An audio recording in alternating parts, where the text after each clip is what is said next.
السلام علیکم friends, welcome to کتاب نگری یوٹیوب چینل کتابوں کی نگری میں خوش آمدید۔ میں ہوں آپ کی ہوسٹ اقراء یاسین اور آج میں آپ کے لیے لے کر آئی ہوں بنت مسعود کے قلم سے تحریر کردہ ناول میں کون پیا کے ایپیسوڈ نمبر 8 کو لے کر۔ اس ایپیسوڈ کو سٹارٹ کرنے سے پہلے جلدی سے کر لیجیے چینل کو سبسکرائب، ویڈیو کو لائک اور کلک کر لیجیے بیل آئیکن کو۔ اب سٹارٹ کرتے ہیں آج کے ایپیسوڈ۔ رانا ایبک کی سر اسپاٹ آواز سنتا اپارٹمنٹ میں آیا تو فرش پر بے ہوش پڑی عمل کو دیکھتا حیران ہوا۔ عمل، یہ وہی لڑکی تھی جو حمزہ، ریان اور فاطمہ کے دوست تھی۔ اس کا کیا تعلق رفیق جنجوا سے؟ اگر یہ یہاں ہیں تو رفیق جنجوا کی بیٹی کہاں ہے؟ عائشہ کے نہ ہونے پر رانا کو قرار آیا تو عمل کی یہاں موجودگی رانا کو تشویش دلا گئی۔ وہ سوال کرنا چاہتا تھا مگر ایبک کی وجہ سے چپ تھا۔ رانا، پتہ کرو اس کا کیا تعلق ہے رفیق جنجوا سے، اور فلائٹ کب ہے؟ ایک سلگتی نظر بے ہوش عمل پر ڈالتا ایبک نے رانا سے کہا، جو خود اس صورتحال سے پریشان تھا۔ رانا کے جواب نہ دینے پر ایبک سرد آواز میں بولا، رانا ارحم، ہوش میں آ جاؤ، مجھے بتاؤ۔ جی سر۔ رانا سٹپٹاتا اپارٹمنٹ سے نکلا۔ ایبک دروازے کے بند ہونے پر اپنی پینٹ تھوڑی سی اوپر کرتا پاؤں کے بل بے ہوش عمل کو دیکھا۔ بنا میک اپ کی اپنے تیکھے نکوش میں ستواں ناک اور پتلے گلابی ہونٹ لیے عمل شفیق ایبک عائشہ کو زندگی میں حیران پر حیران کرتی آ رہی تھی۔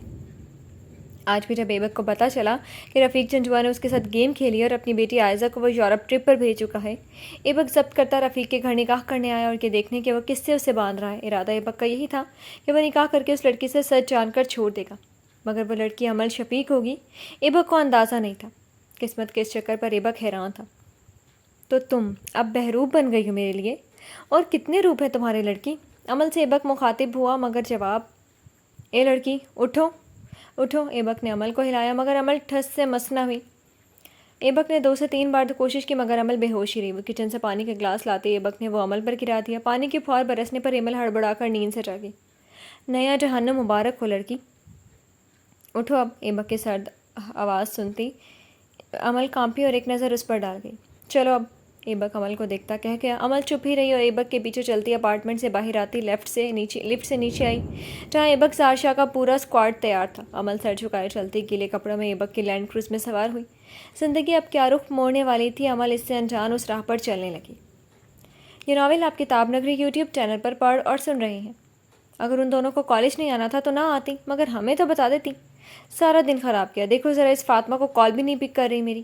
بلا آتے حمزہ نے ریان سے ذرا غصے میں کہا، جو فاطمہ اور عمل کے کالج نہ آنے کی وجہ سے غصے میں تھا۔ بار بار کال کرنے پر وہ کال پک بھی نہیں کر رہی تھی۔ ہو سکتا ہے وہ دونوں ہمیں ڈاج دے کر کہیں اور چلی گئی ہوں۔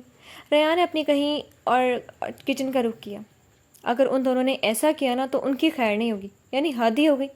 جانا تھا تو ساتھ لے جاتی مجھے بھی۔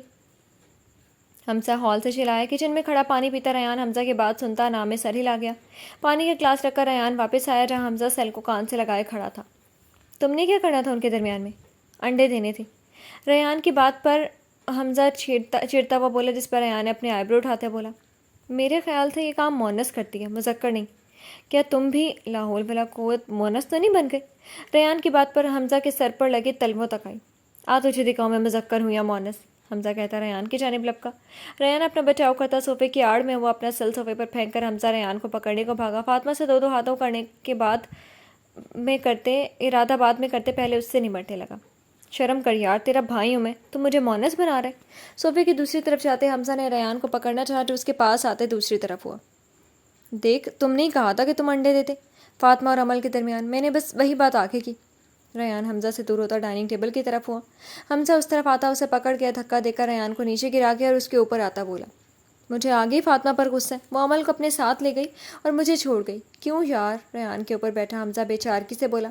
حمزہ کا وزن برداشت کرتا ریان دبے دبے اسے چڑھاتا ہوا بولا، کیوں، تجھے بھی انڈے دینے تھے کیا؟ اف حمزہ۔ ریان کی بات پوری ہونے سے پہلے ہی حمزہ ریان پر جمپ مار گیا، جس سے ریان کا سر فرش پر لگا۔ بول، اب کہے گا ایسا؟ ریان پر دباؤ ڈالتے ہوئے حمزہ نے پوچھا، جبکہ دائی اماں دونوں کے ڈرامے سے بیزار ہوتی کچن سے جوس لے آئیں جو کام والی سے صفائی کروا رہی تھی۔ حمزہ بابا، ریان بابا، جوس پی لو، دائی اماں کی آواز پر ریان نے اپنے بچاؤ میں کہا۔ دائی اماں ہیلپ می۔ دائی اماں کو انگلش نہیں آتی بدھو، حمزہ کہتا ریان پر دباؤ ڈال گیا۔ ریان بس اف کر گیا تھا، جس کو سنتا حمزہ بولا، آج تو بھائی بھی نہیں جو تمہیں بچا سکے۔ ریان نے ایبک کے ذکر پر اچانک لان کی جانب دیکھا۔ اوپر بیٹھا حمزہ آج اس کا دم نکالنے کے در پر تھا۔ عمل لان سے ہال کی جانب آتے اپنے بھائی کے ساتھ آتے بھیگی عمل کو دیکھتے ریان صدمے سے بولا، جس کو سنتا حمزہ بولا، جس کی پیٹھ ان کی طرف تھی، ہاں اور بے وفا عمل بھی نہیں ہے جو تجھے بچانے آئے۔ حمزہ اٹھ، بھائی اور عمل۔ ریان ہمت کرتا تھوڑا اوپر ہوا، مگر حمزہ ریان کے اوپر سے نہ اٹھا۔ تب تک ایبک عمل کو بازو سے پکڑے ہال میں لے آیا تھا۔ دائمہ کی بھی نظر ان دونوں پر پڑ چکی تھی۔ جو اس کے ٹرے ٹیبل پر رکھتی، وہ حمزہ کے کاندھے پر ہاتھ رکھتی پیچھے کی جانب اشارہ کر گئی۔ حمزہ سیدھے ہوتے کھڑا ہوا، اپنی جان بخشی پر ریان بھی کھڑا تھا۔ تینوں اپنی اپنی جگہ حیران پریشان کھڑے تھے۔ ایبک نے عمل کو لا کر خود سے دور پھینکا، جو گھومتی سیڑھی کے پاس جا گری۔ عمل کی اس تذلیل پر حمزہ اور ریان تڑپ کر اس کی جانب بڑھے۔ ایک اور قدم نہیں حمزہ اور ریان، ایبک کی سرد آواز پر وہ دونوں تھمے۔ بھائی بھائی، حمزہ ریان صدمے سے بولے، جس کو نظر انداز کرتا ہے ایبک اونچی آواز میں بولا، اتنی ہمدردی دکھانے کی ضرورت نہیں ہے اس لڑکی کے لیے، یہ اس قابل ہی نہیں ہے کہ اس کو عزت دی جائے، چند پیسوں کی عوض اپنا ایمان تک بیچ دیا اس نے۔ ایبک کی بات سنتی ایمل سسکی تو حمزہ اور ریان حیرانی سے اپنے بھائی کو دیکھ گئے۔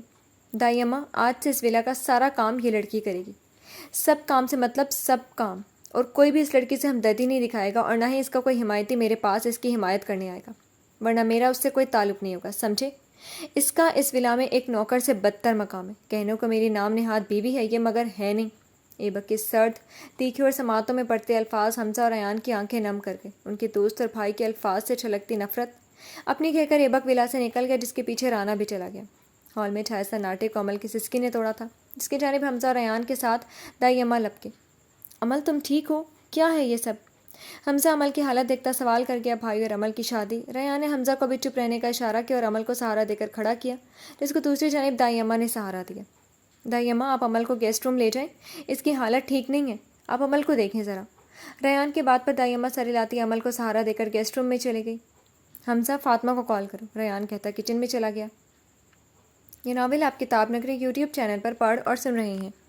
اسلام آباد ایئرپورٹ پر ایبک وی آئی پی لاؤنج میں بیٹھا اناؤنسمنٹ کے انتظار میں تھا۔ رانا تمام سٹاف کے ذمہ کام لگاتا ایبک کے پاس آیا، جس کی موجودگی محسوس کرتا ایبک نے پوچھا، آئزہ سویڈن میں ہے کیا؟ جی، کل رات انہوں نے سوشل میڈیا پر اپنی لاسٹ لوکیشن دی، تب وہ وہاں کے مقامی ہوٹل میں تھی، تابعداری سے رانا نے جواب دیا۔ ایک گیم رفیق جنجوا نے کھیلی ہے، اب میری باری۔ رانا، عمل کا سارا پتہ کرو میرے واپس آنے تک، سب انفارمیشن میرے ٹیبل پر ہو۔ رفیق جنجوا آئے گا مگر لا حاصل لوٹے گا۔ جس بیٹی کو بچانے کے لیے اس نے دور بھیجا ہے، اب وہی بیٹی اسے راضی کرے گی۔ اپنا کوٹ ٹھیک کرتا ایبک کھڑا ہوا، جبکہ راضی والی بات پر رانا ٹھٹکا۔ کون سی بات پر راضی ہونا؟ انتظار کرو رانا، سب پتہ چل جائے گا، یہاں سب تمہارے حوالے۔ چلتا ہوں میں۔ رانا کا کندھا تھپتھپا کر ایبک اناؤنسمنٹ ہونے پر اپنا لیپ ٹاپ بیگ لیے اندر چلا گیا۔ یہ ناول آپ کتاب نگری یوٹیوب چینل پر پڑھ اور سن رہے ہیں۔ بھائی نے ایسا کیا؟ فاطمہ گہرے دکھ اور صدمے کے اثر میں بولی، جس کا جواب کسی کے پاس نہ تھا۔ حمزہ اور ریان لب بھینچ کر عمل کو دیکھ رہے تھے، جو گہری نیند میں تھی۔ دائی اماں اس کے سرہانے بیٹھی دم کر رہی تھی۔ تم دونوں کچھ بتاؤ گے مجھے اب؟ دونوں کو چپ دیکھ کر فاطمہ نے پوچھا۔ باہر چل کر بات کرتے ہیں، دائی اماں آپ عمل کے پاس رکیں، ریان کہتا گیسٹ روم سے باہر آیا، جس کی پیروی حمزہ اور فاطمہ نے کی۔ عمل یہاں اس حال میں کیوں ہے حمزہ؟ اور کیا بھائی نے سچ میں عمل سے نکاح کیا ہے؟ پر کب اور کیسے؟ فاطمہ نے وہی سوال کیا جو وہ 2 گھنٹے سے پوچھ رہی تھی۔ ہمیں کچھ نہیں پتا فاطمہ، مجھے تو یہی لگا کہ تم دونوں کہیں باہر ہو تبھی کالج نہیں آئی۔ میں تو ریان سے لڑ رہا تھا جب بھائی آئے اور عمل کے ساتھ اپنا رویہ دکھاتے یہ جا اور وہ جا، کچھ نہیں کہا اور نہ بتایا۔ حمزہ کے سب بتانے پر فاطمہ نے ریان کو دیکھا، جو اپنا سر ہلا گیا تھا۔ اور اب بھائی کہاں ہیں؟ فاطمہ کے سوال پر ریان نے بتایا، پتہ نہیں، رانا بھی ان کے ساتھ ہے۔ ریان کہہ کر چپ ہوا۔ جب تک بھائی نہیں آ جاتے میں عمل کو اپنے ساتھ لے جا رہی ہوں، انہیں جواب دینا ہوگا عمل کے ساتھ رواں کیے جانے والے سلوک کا۔ فاطمہ کہتی گیسٹ روم میں جانے لگی کہ حمزہ کی بات پر رکی۔ پر فاطمہ، بھائی نے کہا ہے کہ عمل کہیں نہیں جائے گی۔ کیوں؟ اسپاٹ لہجے میں فاطمہ نے پوچھا۔ حمزہ نام میں سر ہلایا۔ فاطمہ اپنا غصہ ضبط کرتی آنکھوں کو میچ گئی۔ یہ ناول آپ کتاب نگری یوٹیوب چینل پر پڑھ اور سن رہے ہیں۔ تم کہاں جا رہے ہو فائز؟ فائز کو سامان کے ساتھ نیچے آتا دیکھ کر رفیق جنجوا نے پوچھا۔ آپ کی اس دوغلی سلطنت سے دور، فائز کہتا اپنا بیگ اٹھا گیا۔ کیا بکواس کر رہے ہو تم؟ صبح صبح دماغ چل گیا کیا؟ رفیق جنجوا فائز کی بات پر بھڑکا۔ نہیں ڈیڈ، اب عقل آئی ہے، اپنے باپ کو دیکھتا فائز بولا۔ کوثر بیگم فائز کے سامان کو دیکھ کر لب بھینچ گئی۔ چلتا ہوں ڈیڈ، دعا ہے کہ جو آپ نے عمل کے ساتھ کیا کہیں اپنی بیٹی کے ساتھ وہ مت کر دینا، فائز کہتا اپنا بیگ اٹھا گیا۔ کیا کیا میں نے عمل کے ساتھ؟ ہاں، شادی کی ہے اس کی، رفیق جنجوا منہ بناتا بولا۔ شادی نہیں، سودا کیا ہے آپ نے۔